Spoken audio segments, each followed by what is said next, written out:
Eh bien, bonjour à tous. On se retrouve aujourd'hui, le docteur L'aumônerie, Antoine et moi, pour parler de la rupture du biceps et des interventions chirurgicales suite à cette pathologie. Donc, nous, on représente NeuroXtrain. Donc, vous nous connaissez peut-être déjà pour ceux qui sont sur notre chaîne, mais pour ceux qui sont sur la chaîne de Pierre, voilà, en fait, on est une équipe de kinésithérapeutes. On crée du contenu sur notre site web et sur les réseaux sociaux qui parlent des sciences médicales. Donc on a vraiment un aspect où on se base sur les évidences scientifiques pour présenter du contenu.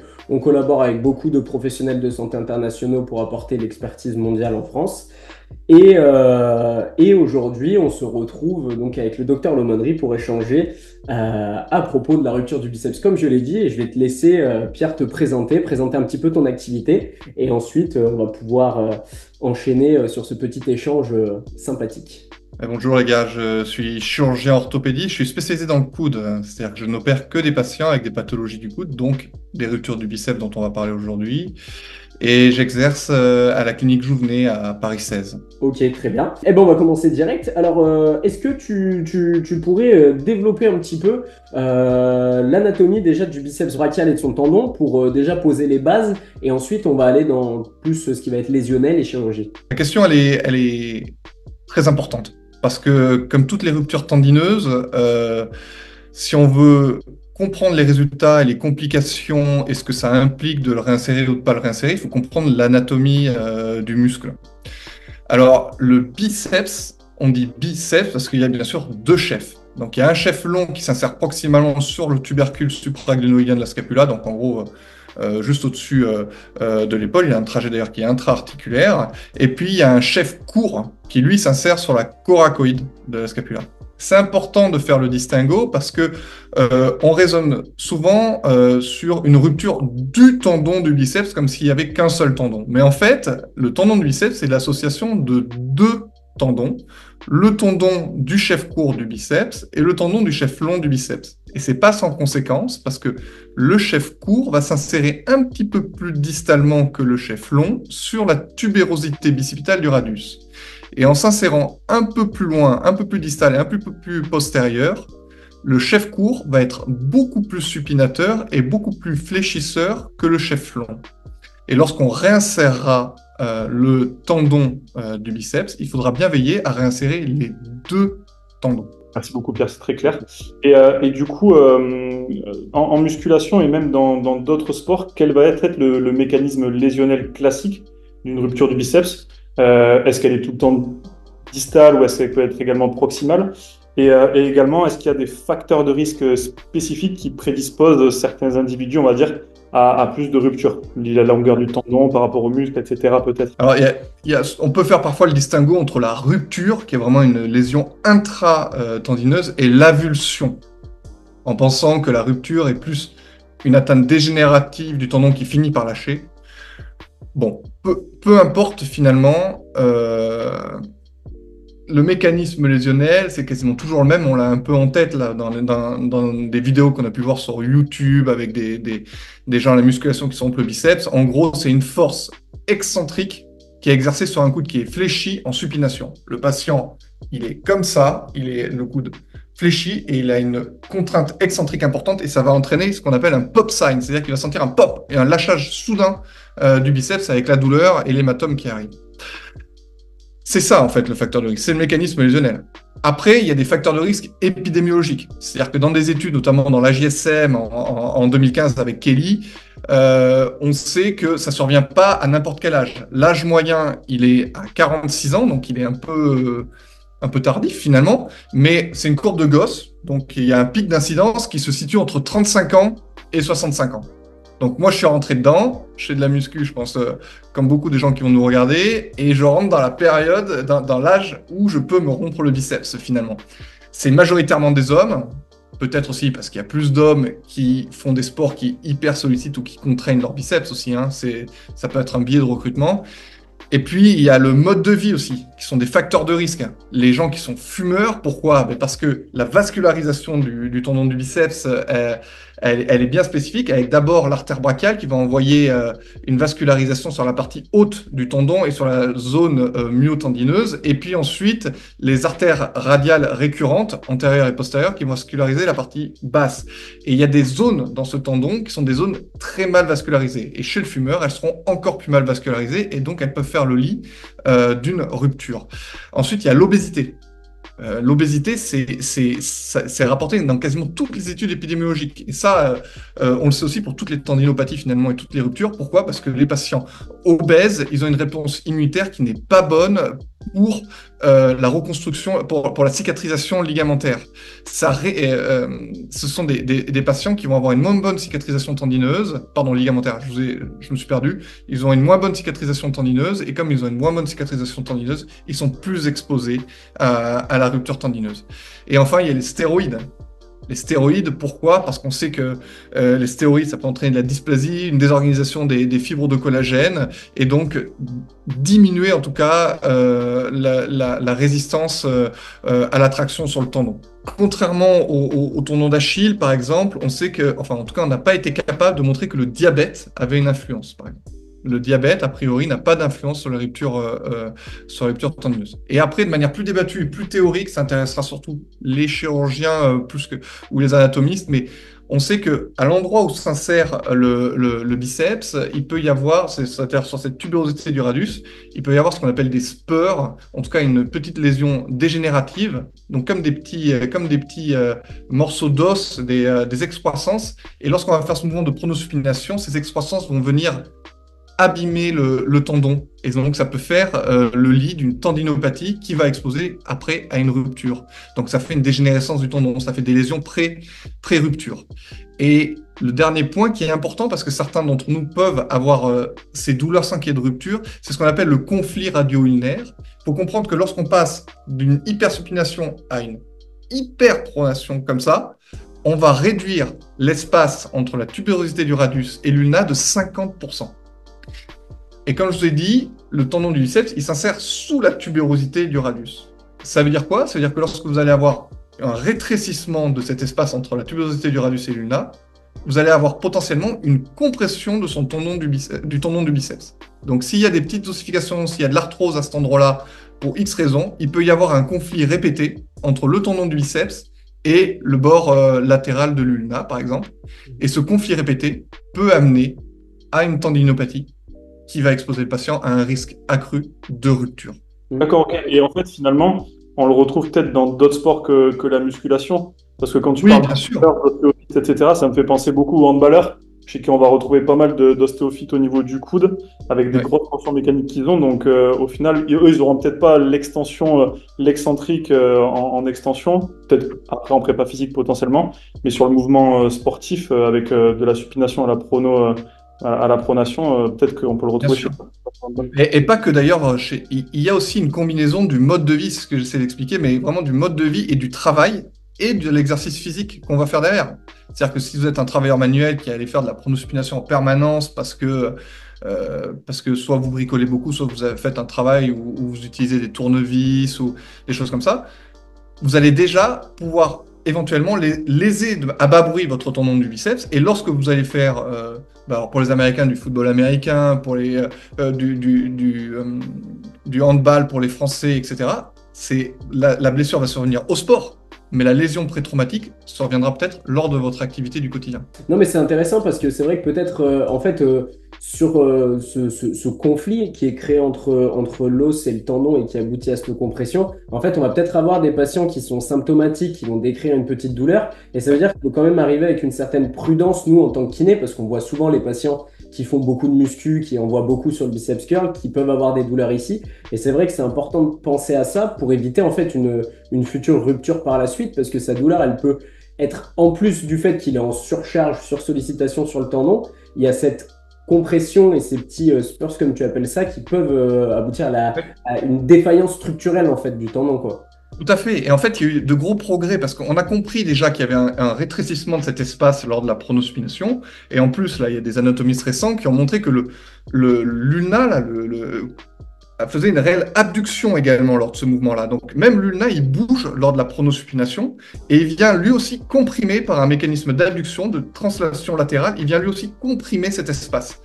Donc, et au-delà de ça, sur le plan clinique ou enfin clinico-chirurgical, il y a pas mal de chirurgiens qui ont montré une espèce de continuum entre la bursite, la tendinopathie, la rupture partielle et la rupture chronique. Historiquement, la rupture, pour nous, c'est un patient qui prend une grosse haltère, paf, ça pète. Mais en fait, il y a probablement d'autres mécanismes lésionnels avec des lésions à bas bruit qui sont pré-traumatiques et une rupture violente. Ouais, quand tu parles de compression, c'est vrai que nous, on entend beaucoup parler sur les tendons d'Achille, etc., ou même d'autres tendons qui subissent des ruptures assez souvent. Les effets de la compression sur les tendons, où en fait, c'est des principes mécaniques qui sont très difficiles pour les tendons. Et avec la mécanique, la biomécanique de l'ulna, c'est très, très intéressant. Et finalement, j'ai une petite question. Est-ce qu'également, on le voit sur les culturistes de temps en temps, ils ont pareillement le biceps qui est déchiré, mais proximalement? Ça, c'est des choses que tu vois. Ouais, la rupture proximale du. Ouais, lui, Ouais, le chef du biceps également. Mais moi, ils n'arrivent pas à ma consulte parce que moi, je fais que du coude. Donc, j'ai pas ces patients-là. Mais oui, bien sûr, ça peut arriver également. Souvent, quand même, quand c'est sur l'épaule, qu'il y a un hématome à l'épaule, c'est souvent comme des ruptures pectorales, l'insertion du grand pec. Mais on peut avoir une rupture proximale alors, c'est souvent le chef court du biceps, d'ailleurs, qui rompt. Mais on peut se retrouver, bien sûr, avec des ruptures distales ou proximales du biceps, bien sûr. Ouais, non, mais en tout cas, très intéressant cet aspect-là qui est moins évoqué. Et est-ce que, du coup, quand on va avoir ce type de blessure au niveau du biceps, quel test clinique tu vas demander? Peut-être un test clinique particulier, je parle d'imagerie, par rapport pour aller justement essayer de diagnostiquer ces spurs là au niveau de l'os. Est-ce qu'il y a une imagerie particulière? Et comment on va classifier après les lésions donc, tu as parlé d'avulsion, etc. tout à l'heure. Donc, comment on va classifier ces lésions du biceps, du coup? Alors, il y a un aspect donc, clinique et il y a de l'imagerie. Donc, sur le plan clinique, déjà, souvent, l'histoire est simple. On prenait le cas de la musculation, c'est pas toujours la muscu, mais c'est quand même globalement beaucoup ça. Le powerlifter, enfin, aux États-Unis, le football américain. C'est vraiment une histoire abrupte. J'ai pris une haltère, j'étais en flexion et ça a lâché. Donc, il y a cette sensation de pop sign. Le pop, c'est vraiment, ça a lâché d'un coup et j'ai senti un pop, un lâchage, comme un coup de lasso. Donc, c'est un parallèle qu'on peut faire avec le tendon d'Achille, par exemple. Ça, c'est le premier point. Deuxième point, il y a souvent un hématome, c'est pas systématique, et il y a une douleur. Là-dessus, c'est très important de revenir là-dessus. La douleur, elle n'est pas systématique. On peut avoir un espèce de lâchage, comme un coup de fouet dans le bras, et derrière ne pas avoir très mal. Et surtout, cette douleur, souvent, elle régresse très rapidement. Donc, un patient qui vient vous voir à une semaine après vraiment un coup très fort dans le bras et qui n'a plus mal, ça ne veut pas dire que c'était une rupture partielle. Ça peut être une rupture totale, c'est juste qu'il a plus mal parce que ça ne fait pas si mal que ça à distance. La douleur peut régresser, elle peut persister, après on peut avoir des crampes, on peut avoir plein de choses, mais chez un pourcentage très important de patients, il n'y a plus de douleur au bout de quelques jours. Il faut s'en méfier de ces signes. Deuxièmement, il y a l'examen simple où on peut voir une déhiscence avec un espèce de signe de Popeye inversé. Tu parlais de rupture de la partie proximale du biceps. Donc la partie proximale du biceps, lorsque ça rompt ici, ça va faire un muscle de Popeye, comme Popeye le dessin animé, avec une espèce de boule un peu disgracieuse qu'on retrouve en bas du bras. Le Popeye inversé, c'est le contraire. Ça s'est rétracté un peu vers le haut, donc on a une boule un peu suspendue au milieu du bras. Ça, c'est quand même très évocateur d'une rupture du biceps. Et puis, il y a une perte de force. Le patient va dire, j'ai perdu un peu de force en flexion et en supination et une perte d'endurance. Bon, ça, c'est évocateur. Mais en vrai, le vrai test et l'unique test qu'on doit retenir, c'est le hook test. Hook test, donc, qui vient de l'anglais, parce que ça a été inventé par O'Driscoll, qui est un chirurgien très connu du coude à la Mayo Clinic. C'est très simple. Abduction à 90 degrés, donc comme ça. Flexion du coude à 90 degrés également. Et on vient de latéral en médial crocheter comme ça le tendon du biceps. Donc, vous pouvez le faire sur vous-même, vous allez voir, vous allez arriver à le crocheter. Si vous n'arrivez pas à le crocheter, c'est qu'il est rompu. Sensibilité 100%, spécificité 100%. Donc en fait, le game, il est plié après l'examen clinique. C'est-à-dire que vous avez fait votre examen clinique, il y a une rupture, il n'y a pas une rupture. Les deux examens d'imagerie possibles, c'est l'IRM et l'échographie. Moi, j'ai tendance à ne pas les faire. sur une rupture aiguë. Soit il y a rupture aiguë cliniquement visible, soit c'est rien, normalement. S'il y a une douleur qui persiste, etc., on pourra avoir un doute sur une tendinopathie, une rupture partielle, une bursite, mais normalement, la rupture complète, elle est diagnostiquée à l'examen clinique. Sur l'échographie, c'est pas cher, c'est facile d'accès, ça c'est sûr, mais c'est mauvais aussi. C'est opérateur dépendant, c'est 45% de sensibilité. Et 45% de sensibilité, ça veut dire qu'ils passent à côté de la moitié, mais aussi parfois ils trouvent des ruptures que les patients n'ont pas. Il faut surtout pas, je pense, baser ces indications chirurgicales, ou en tout cas thérapeutiques, sur un résultat échographique. Donc pour moi, l'échographie est à proscrire. Donc le seul examen possible, c'est l'IRM. Compte tenu des délais d'attente et de la nécessité d'opérer tôt ces malades, l'IRM est un examen difficile à intégrer dans la prise en charge des ruptures de tendons du biceps. L'IRM, sa sensibilité selon les études, elle varie entre 100% et 82%. Elle est aux alentours de 86% en fait dans les méta-analyses.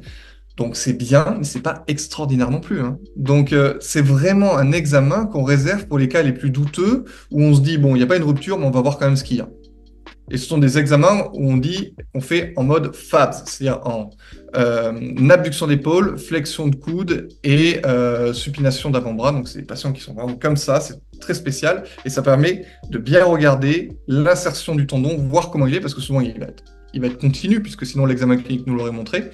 Mais on va pouvoir voir peut-être des bursites, des ruptures partielles, donc des lésions pré-traumatiques qui impliqueront une prise en charge également, mais pas une réinsertion forcément immédiate. Et cette technique FABS, en fait, elle ne permet pas de mieux diagnostiquer, mais elle permet une meilleure reproductibilité des résultats. C'est-à-dire qu'il y a moins de variations entre les différents radiologues dans l'interprétation. On passe pas à côté, mais on voit mieux. Voilà. Donc, en gros, si on devait retenir quelque chose, c'est l'examen clinique, c'est le Hook test, avant tout, avec une histoire assez spécifique, et une imagerie uniquement en cas de doute sur une lésion type rupture partielle ou bursite. Et à la fin, on arrivera... Alors, il y a plein de classifications, mais pour les ruptures complètes, il n'y en a qu'une, hein, c'est la rupture complète, c'est tout. Il y a pas de... Mais après, il y a plein de classifications dans la tendinopathie du biceps qui vont aller de la bursite à la tendinopathie partielle, à la rupture partielle, à la tendinopathie, pardon, à la rupture partielle et à la rupture complète du biceps. Ok. Et dans l'anamnèse, tu parles des patients qui sont en flexion et excentrique. Mais est-ce qu'il y a quand même un rapport avec la tension et l'étirement? C'est-à-dire que plus on va aller chercher de l'extension au niveau du coude, plus on a de risques justement de se casser ce tendon. Les derniers degrés d'extension, tu veux dire? Ouais, généralement, il y a des gens, quand on dit qu'il faut quand même garder une légère flexion du coude sur les mouvements, de ne pas aller chercher ces derniers degrés d'extension. Est-ce qu'il y a quand même un rapport, ou est-ce que toi, tu trouves dans ta clinique que peu importe la flexion, ils se pètent généralement à tous les degrés? Ils peuvent se péter à tous les degrés. Après, il y a des études qui montrent en fait, en effet, une capacité de résistance à la tension qui varie selon l'angle entre la tuberosité et le tendon. Donc en fait, selon le mouvement qu'on fait et la tension qu'on met. En vrai, c'est quand même, on y reviendra peut-être dans la discussion, on verra, mais en vrai, c'est surtout lié à des gens qui vont mettre des charges excessives sur un tendon qui n'a pas été, qui n'a pas eu de stretching dynamique préalable, avec un patient qui est mal positionné et qui met trop lourd, avec une montée de charge qui n'est pas respectée. Donc c'est typiquement le mec qui fait pas beaucoup de muscu et qui met 25 kg au bout de son bras après une première répète et qui va rompre. Voilà, mais c'est plus ça que vraiment le fait qu'il aille trop loin. Mais je pense que c'est plus ça les facteurs. Après, en effet, l'angulation joue un rôle, mais c'est davantage une mauvaise position et des mauvaises habitudes. Ouais, c'est pas comme un ischio-jambier où on va avoir un rapport de vélocité, etc. Là, généralement, on va être sur un mouvement qui est plutôt lent contrôlé, donc c'est un problème de charge. Et également, du coup, quels vont être les critères cliniques qui vont t'amener à dire ce patient-là, on va l'opérer ou ce patient-là, on va pas l'opérer? Et également, est-ce qu'il y a des blessures concomitantes généralement à ces ruptures-là? Des lésions concomitantes, tu dis? Ouais, des lésions concomitantes. Alors, généralement, c'est assez isolé, justement. C'est bien le propre. C'est que c'est sur un mouvement, souvent assez isolé d'ailleurs. Et donc, la rupture du biceps, c'est pas les patients qui ont eu un accident de la route, typiquement. Ouais, on va pas avoir des fractures associées, ils sont pas tombés. Tu vois, dans les luxations de coude, par exemple, ils ont des fractures de la tête radiale, il y a des lésions ligamentaires, il y a des lésions osseuses, il y a des lésions musculaires. Là, bon, il y a une rupture du biceps. Tu vois. C'est assez isolé et il y a souvent que ça à prendre en charge. Alors, pour raisonner sur les interventions chirurgicales, pas interventions chirurgicales, je pense que c'est un vieux débat, ça, finalement. Les chirurgiens qui continuent de discuter de ça sont des chirurgiens quand même qui sont plus des années 2090 que maintenant, pour tout dire, parce que c'est assez tranché maintenant. On sait quand même qu'il faut opérer. Hein. Pourquoi? Parce que les conséquences d'une rupture du biceps distal, c'est une perte de force sur la supination qui est de 40% et une perte de l'endurance, c'est-à-dire du mouvement répété en supination, de 80%. Et pour ce qui est de la flexion, c'est 30% de perte en force et en endurance. Alors pourquoi c'est pas des pertes complètes? Parce que c'est un muscle parmi tant d'autres dans ces mouvements. La flexion, elle est quand même essentiellement assurée par le brachial antérieur qui se situe sous le biceps. Et la supination, bien sûr, il y a le muscle supinateur. Bon, il y a plusieurs muscles qui participent à la supination. Donc c'est un muscle parmi tant d'autres. Mais c'est un muscle qui est considérable et qui est extrêmement important.